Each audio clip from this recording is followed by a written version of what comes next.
Saya tak erti macam mana saya nak buat cara yang orang kata kabel sikit tuan-tuan. So, jom kita share litar kuasa dia pula. Tengok litar kuasa dekat DB nombor 2 ni. Okey, yang nombor 1 ni dia cover soket yang ni. Mana kalau tuan-tuan nak tahu macam mana dia datang daripada DB, dia mesti mari 3 rak kabel ni saja. Kalau dekat sini ada turun 6 rak, maknanya dia looping tempat lain. Sini dia hanya ada 3 rak kabel saja, straight dia pergi ke DB. Okey, 1 litar. Lepas tu yang seterusnya cooker hook. Okey, yang cooker hook ni kita ada switch 13 kat sini. Lepas tu kita buat switch 20 dekat sini. Maknanya ada incoming daripada DB live neutral. Lepas tu dia pergi 2 lagi live neutral pergi ke sini. Maknanya 1 litar kontrol cooker hook sahaja. Okey, 2 litar dah situ. Okey, seterusnya yang ketiga. Okey, yang ni tuan-tuan boleh tengok daripada DB hanya ada 3 kabel saja. Yang ni panjang Yang ni untuk looping sebelah ni yang kontrol 2 soket saja. Dekat bahagian dapur tuan-tuan, saya saja dekat tuan-tuan paling maksimum pun 1 litar 2 soket saja. Okay, macam yang ni litar yang keempat 1 litar 2 soket saja. Okey. Okey, yang tu dah ada 4 litar. Seterusnya litar yang kelima, yang ni kita buat 1 litar 2 soket saja. Okay, litar yang keenam, okay, 1 litar 2 soket saja. Okay, yang ni kenapa ada 6 tuan-tuan tengok 1, 2, 3, 4, 5, 6. Okay, 6 sebabnya litar lain ni bukan di looping daripada DB, dia lalu ke pipe yang sama keluar sini. Okey. Okay, seterusnya litar yang ketujuh dekat sini 1 litar 2 soket. Litar yang ke-8 kenapa ada 6 kat sini, sebabnya daripada DB kita lalu pipe yang sama, kita turun, kita bawa ke sini. Okay, ini litar yang ke-8 1 litar 2 soket saja. Dekat bahagian dapur penggunaan dia berat-berat tuan-tuan, jadi kita buat maksimum 1 litar 2 soket saja. Okey, seterusnya yang ke-9. Okey, dekat bahagian ruang tamu ni. Okey, untuk bahagian ruang tamu ni dia hanya sini cadangannya nak pasang TV, benda yang ringan-ringan saja, tak ada masalah. Kita buat 1 litar 4 soket kita looping. Okey, seterusnya litar yang ke-10. Okey, yang ni 1 litar ada 3 soket. Lepas tu kita looping ke bawah ni, kita letak switch 20 untuk switch outdoor yang waterproof.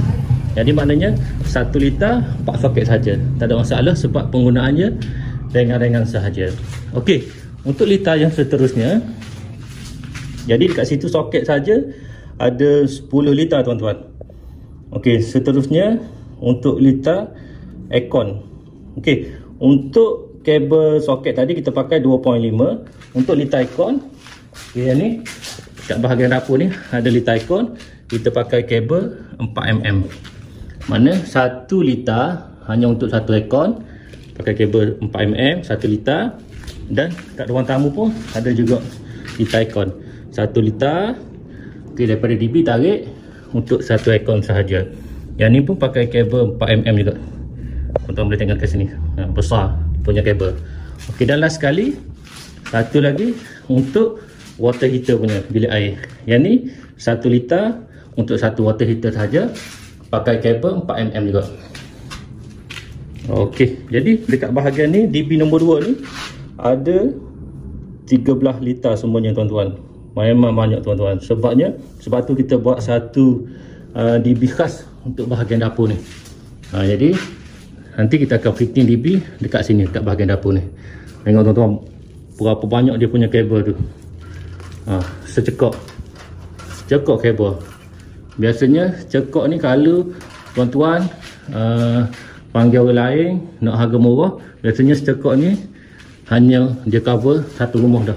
Kita ni hanya cover untuk bahagian dapur dan ruang tamu saja dah banyak ni tuan-tuan. Jadi macam itulah cara kerja Madrid Engineering. Yang mana berminat ataupun suka dengan cara kerja kita, boleh kontak kita, boleh booking slot untuk kita buat wiring di rumah tuan-tuan. Alhamdulillah, kita dah selesai dah tarik kabel untuk litar cahaya DB nombor 2 sebanyak 4 litar, yang mana kita pakai kabel 1.5 mm, dan untuk litar kuasa yang soket plug ada 10 litar, kita pakai kabel 2.5 mm, dan untuk aircon ada 2 litar dan ada 1 litar untuk water heater. Jadi yang tu kita pakai kabel 4 mm. Jadi macam itulah cara kerja kami Madial Engineering. Jadi kita tak kedekut tuan-tuan dengan customer kita, yang mana customer kita sanggup bekerjasama dengan kita, kita bagi yang terbaik lah, insyaAllah. Okey, jadi yang mana berminat ataupun ada masalah wiring nak Madial Engineering selesaikan, ataupun tuan-tuan nak wiring satu rumah, insyaAllah kita boleh bantu tuan-tuan. Kita akan buat macam ni. Sebab saya tak erti macam mana saya nak buat cara yang orang kata kabel sikit tuan-tuan. Sebabnya ini adalah cara yang terbaik, insyaAllah boleh pakai 20 tahun, 30 tahun, 40 tahun, tak ada masalah tuan-tuan. Jadi Alhamdulillah. Assalamualaikum warahmatullahi wabarakatuh. Sekian, terima kasih. Madial Engineering, work with pride as professional.